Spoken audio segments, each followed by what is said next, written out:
क्योंकि कलयुग अपना जोर दिखा रहा है। इसीलिए तो कलयुग को हटाने की बात चल रही है। ये धीरे धीरे धीरे अपने प्रेमियों को, लोगों को असर डाल करके भ्रमित कर देगा, लोगों का सुख चैन शांति छीन देगा। आप तो देखो प्रेमियों, कड़ी ठंडी में और अथक परिश्रम करके ये व्यवस्था बनाए हो। कौन हुआ आपको नहीं पता है? आप शत्रुओं को लाने के सिपाही हो, कलयुग को हटाने वालों में से हो। कलयुग हटेगा, जड़ तो जमा रहा है वो, लेकिन इसका जड़ चलेगा नहीं, जमेगा नहीं। क्यों? क्योंकि कलयुग गया था सतयुग में कुछ समय के लिए राज्य करने के लिए, बुलावे पर गया था। तो अब सतयुग का बीच में आने का समय हो रहा है। इसीलिए लोगों को सतयुगी बनाया जा रहा है, लोगों को समझाया जा रहा है, बताया जा रहा है कि भाई जब दो राजा लड़ाई लड़ते हैं तो कौन उसमें पिसता है, नुकसान किसका होता है? फौज का, जनता का, धन किसका जाता है, जनता का नष्ट होता है। और जिन देशों में गोला बरस रहा है, बंदूकें चल रही हैं, आदमी मर रहे हैं, शहर के शहर खत्म होते जा रहे हैं, तो धन और जन की हानि होती है। जब टक्कर होता है, लड़ाई होती है तब। इसीलिए तो लड़ाई बचाई जा रही है, प्रार्थना किया जा रहा है कि भाई लड़ाई से कोई काम बनने वाला नहीं है, सहूलियत से काम करना है, आपस में मिल बैठ करके तय करना है, अहंकार को खत्म कर देना है। सत्ता के लिए लड़ो मत, जनता का दिल जीत करके और फिर सत्ता को अपनाओ। तो प्रेमियों, संघर्ष होगा। कलयुग जाना नहीं चाहेगा और सतयुग आना चाहेगा, तो दोनों में लड़ाई होगी, तो उसमें बहुत लोग पिसेंगे। मारेगा थप्पड़ कलयुग, कलयुगी लोगों को। कैसा थप्पड़ मारते हैं ये, कैसा थप्पड़ लगता है? जैसे राम ने मारा रावण को, 1,00,000 पूत 1,25,00,000 नाती, और ता रावण घर दिया न बाटी, एक भी नहीं बचा। जैसे कृष्ण ने लगाया थप्पड़, 11 छोई सेना 18 दिन के अंदर खत्म हो गई। ऐसे थप्पड़ कुदरत का लगता है, थप्पड़ ऐसे लगता है, किसको कब कहाँ लग जाए कुछ नहीं कहा जा सकता है। इसीलिए तो होशियारी के लिए कहा जाता है कि हमेशा होशियार रहो, हमेशा सजग रहो, ऐसे लोगों का साथ मत करो कि जिनका विनाश होना है, जिनको मरना है, जिनका धन संपत्ति बर्बाद होना है। ऐसे दुष्टों का साथ मत करो। तो मार करके लाए, कूट करके लाए, लूट करके लाए, उनका तो ऐसे ही चला जाएगा, इसी तरह से जाएगा। वो उसको भोग पाएंगे? नहीं भोग सकते हैं। कुदरत का यह नियम है, विधान है। आगे का समय विनाशकारी है, शुरुआत अब हो जाएगी, इसी 2026 में ही हो जाएगी। तो उसमें क्या होगा? कुछ अच्छे लोगों का भी नाश हो जाएगा, विनाश हो जाएगा, वो भी अकाल मृत्यु में चले जाएंगे। ये जरूर है कि सत्संगियों की संभाल गुरु भले कर लें, लेकिन जो धार्मिक लोग हैं, अच्छे लोग हैं, जिनको प्रेमियों आप बदल सकते हो, थोड़ा बहुत अगर समझा दोगे, सही रास्ता पकड़ लेंगे, तो वो भी बच जाएंगे। इसीलिए तो प्रचार प्रसार वाली बात कही जाती है, समझाने बताने वाली बात कही जाती है कि भाई सतयुग लाने के लिए, सतयुग देखने के लिए सतयुग योग्य बना दो लोगों को। क्योंकि सतयुग में कोई भी मांसाहारी नहीं होगा, कोई भी शराबी नहीं होगा, किसी जीव की हत्या कोई नहीं करेगा, किसी को कोई सताए मारेगा नहीं, सब धार्मिक होंगे। कौन से धर्म को अपनाएंगे? मानव धर्म, दया धर्म, धर्म सबका हुई। मानव धर्म किसको कहते हैं?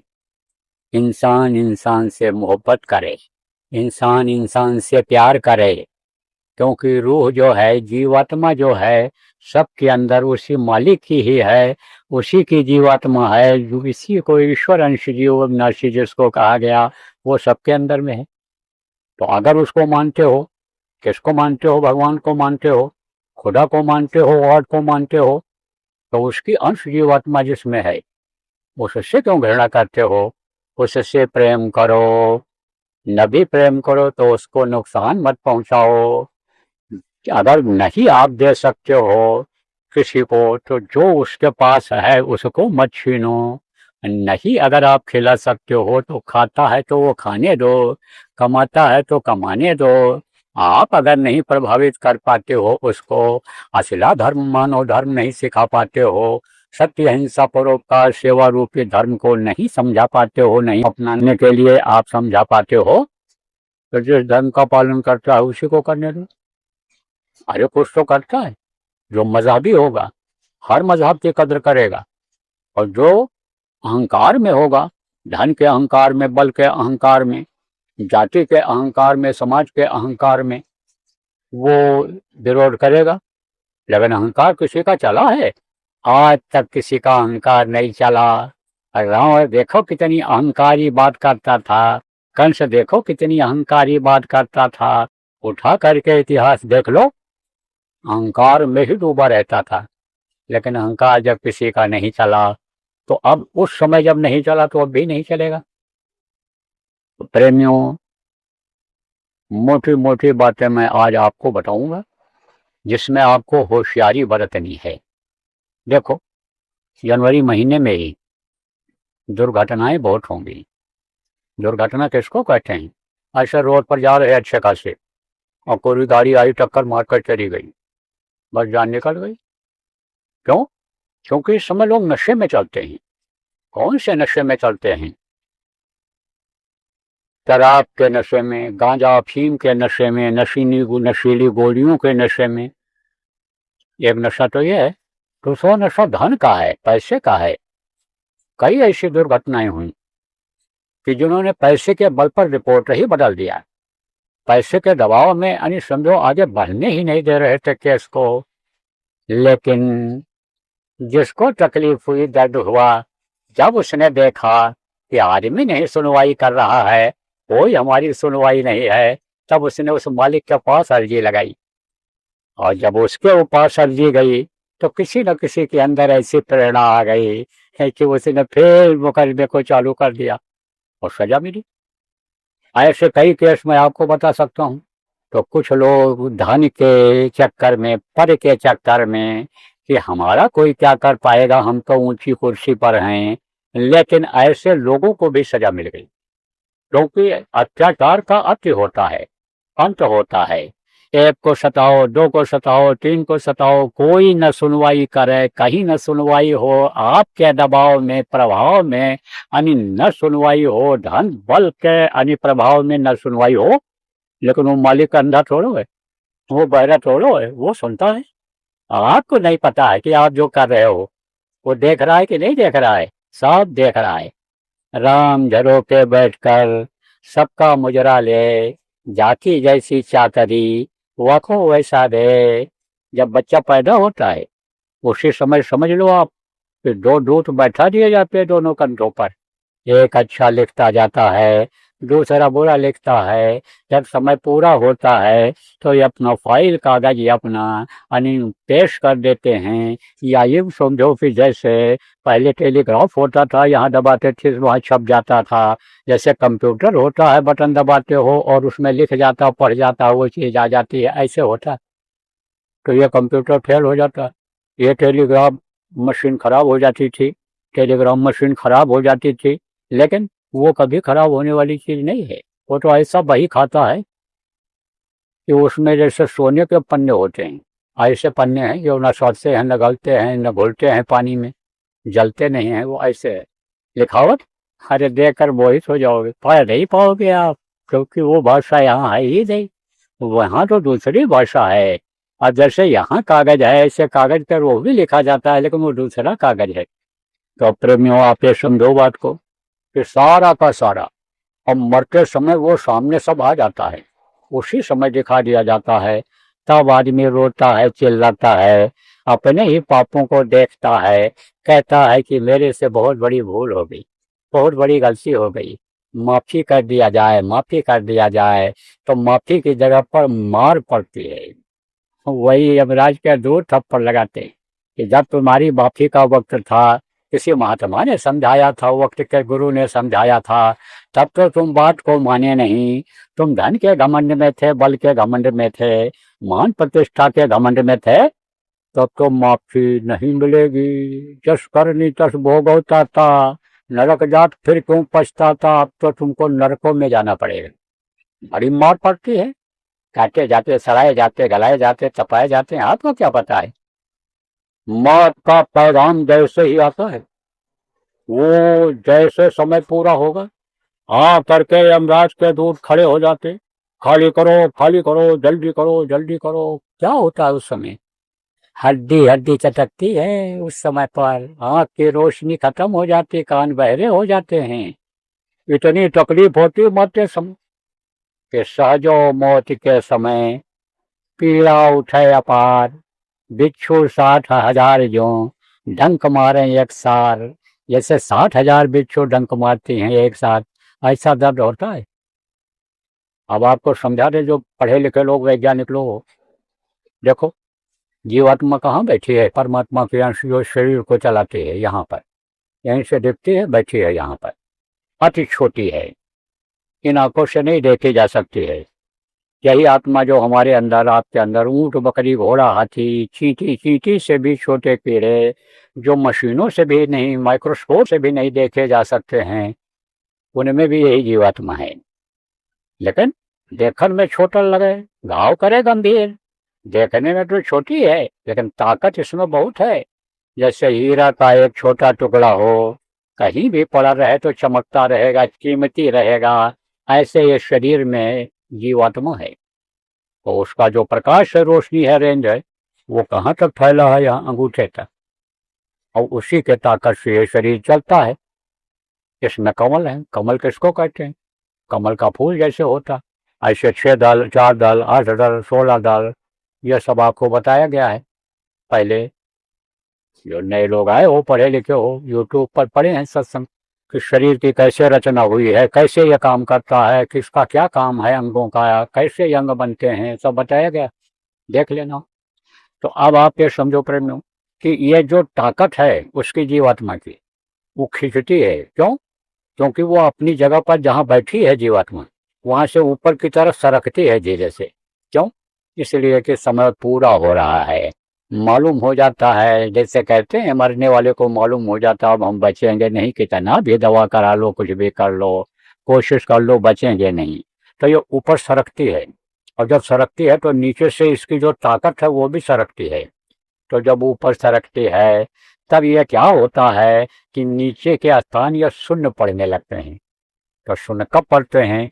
कि जब रक्त का संचार यानी खून का दौरा रुकता है, तब वो सब खून क्या होता है? उस समय पानी होता जाता है। तब यह नसें जो चिपकी हुई हैं हड्डियों से, वो अलग होती हैं। और जब अलग होती हैं तब हड्डियों में बहुत दर्द होता है। जैसे एक नस के ऊपर दूसरी नस चढ़ जाती है, तब बहुत दर्द होता है जब जगह छोड़ती है। ऐसे ही जब वो पानी बनता है खून की जगह पर, तो उसकी ताकत जब खत्म होती है तो वहां से वो निकलती है, यानी सूखती है, हटती है वो जब, तब बहुत दर्द होता है। आप जब आओ और आंख आगे खींची तो यह नीचे का स्थान सब शून्य पड़ गया। और ये जो गुदा चक्र है, ये चक्र यानी समझो कि ये रुकने लगता है। तो अभी कैसे किस हालत में है? जैसे खिला हुआ कमल होता है, ऐसे खिला हुआ कमल जैसा है। और उस समय जब खिंचाव हो जाएगा तब ये पंखुड़ियां सब ऐसे नीचे की तरफ हो जाएंगी। जैसे कमल का फूल जब सूखता है तो नीचे की तरफ हो जाता है, ऐसे नीचे की तरफ हो जाता है। तो यह स्थान शून्य हो जाता है, पता नहीं चलता है यानी पेशाब लेटरिन के लिए कि कब हो गई। और अगर पापी कुकर्मी जीव हुआ तो उसके प्राण इसी नीचे वाले रास्ते से निकलते हैं। इसलिए टट्टी पेशाब तक ऐसे हो जाता बहुत से मरने वालों। फिर और आगे बढ़ी, आगे बढ़ी जब वो खिंचाव हुआ, जब जीवात्मा और आगे बढ़ी, जब अपनी जगह को छोड़ी, तो खींची जब ये ताकत जब खींची तो ये इंद्रिय चक्र यानी समझो रुका, पेशाब का मुकाम, फिर यहाँ नाभि चक्र यानी समझो ये कमल रुके, फिर हृदय पर, यहाँ ये सब नीचे फिर शून्य पड़ता जाता है।